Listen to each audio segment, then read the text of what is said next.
Hi everybody, just giving you a little update. We are one step closer to freedom and independence. We are now somewhat water independent. I spent this weekend building a water tower. Well, I guess I built that last weekend. I really need to upload that video, but this weekend I actually moved the shelf from 8 feet up, a minimum of 8 feet up for the barrels, down several feet, so that because I cannot move the height of the roof unless I want to rebuild the whole house. But anyway, so I wanted to make sure that I accommodate all the volume that the barrels can provide, and it works. Of course, you can probably notice a little bit of, well, it's fucking soaking wet out here. So anyway, we got some rain in one of the barrels in the back. I still have to plumb the barrels together. As you can see, I've got a bunch of hose and pipe fittings that I got from Lowe's, and funnel them into a little equalizing header, 4-valve equalizing header, so that the pressure in each barrel, regardless of which barrel I fill with the rain gutter, will mostly equalize in level. And of course, so next weekend I'm going to have to come out here and plumb these two together, this one and this one over here.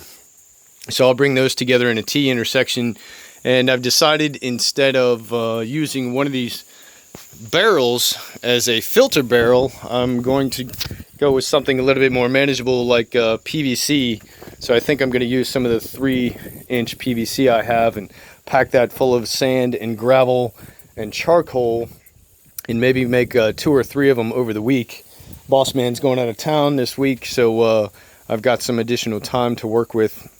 So I'm going to put together a couple of those and plumb them such that the barrels will, the rain barrels will filter into the filter and come out of the filter and plumb into the house.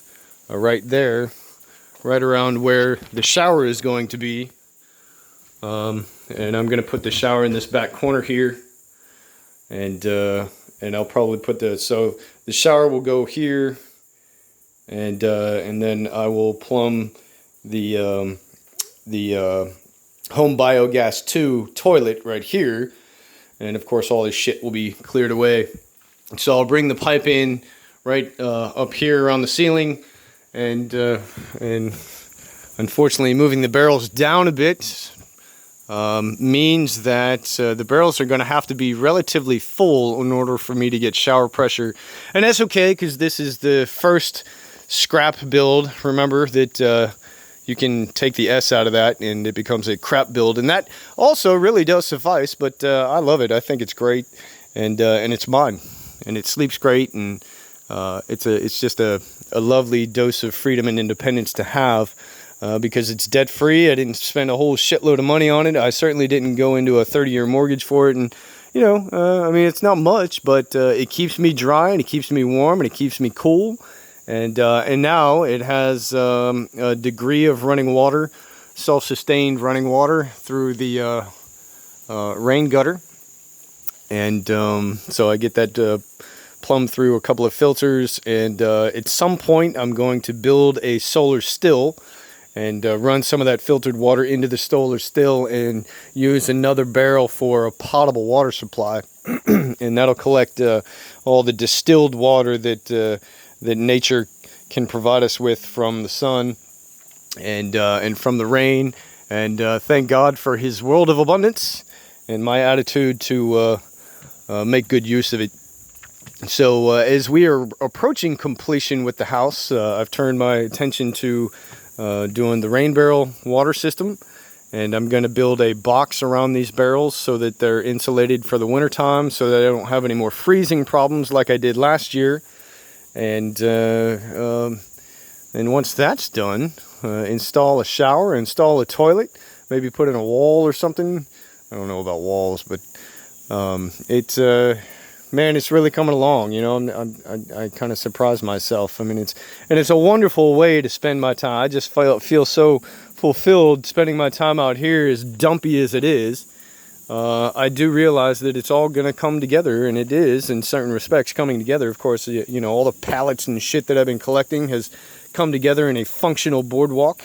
It's not by any stretch its completed form, because you know, when I get the greenhouse done and I get the rain barrel done and I get the house done, and maybe I'm not too worried about finishing the shed, but getting the shed decked up like a workshop inside, and get all the shit moved out of here. And you know, as these things all come together, then I will go over some of these projects and redo them. I want to redo the boardwalk, of course, and lay some cement piers, you know, the whole length of this area, and I'll probably narrow it down a little bit, because long pallet planks are kind of hard to come by sometimes, or at least it's a bitch to not only dismantle the pallets, but also to take the nails out of the planks, and then you've got to organize the planks in terms of length. So I think I'm not going to worry too much about all that sort of stuff, and I think what I'm going to do is use a lot of these pier support, rather the pallet support beams, you know, these guys here, to run the length of this area, and then just lay planks over it. And I might actually go 2 levels of planks, and then you know, lay some sand down beneath it, and some weed cloth. And of course, you know, this will all look very, very different at some point in time. But you know, I mean, what was piles and piles and piles of scrap is now a house that I live in 3 nights out of the week, and I'm very pleased with it. And other piles and piles of scrap have become a water tower, a rain barrel water tower, and more piles of scrap will become a box for that, to insulate it and hopefully keep things from freezing. And of course, this is all coming together slowly but surely, and thank God for the pursuit of freedom and independence. Hope you enjoyed. Come back and see us. Peace.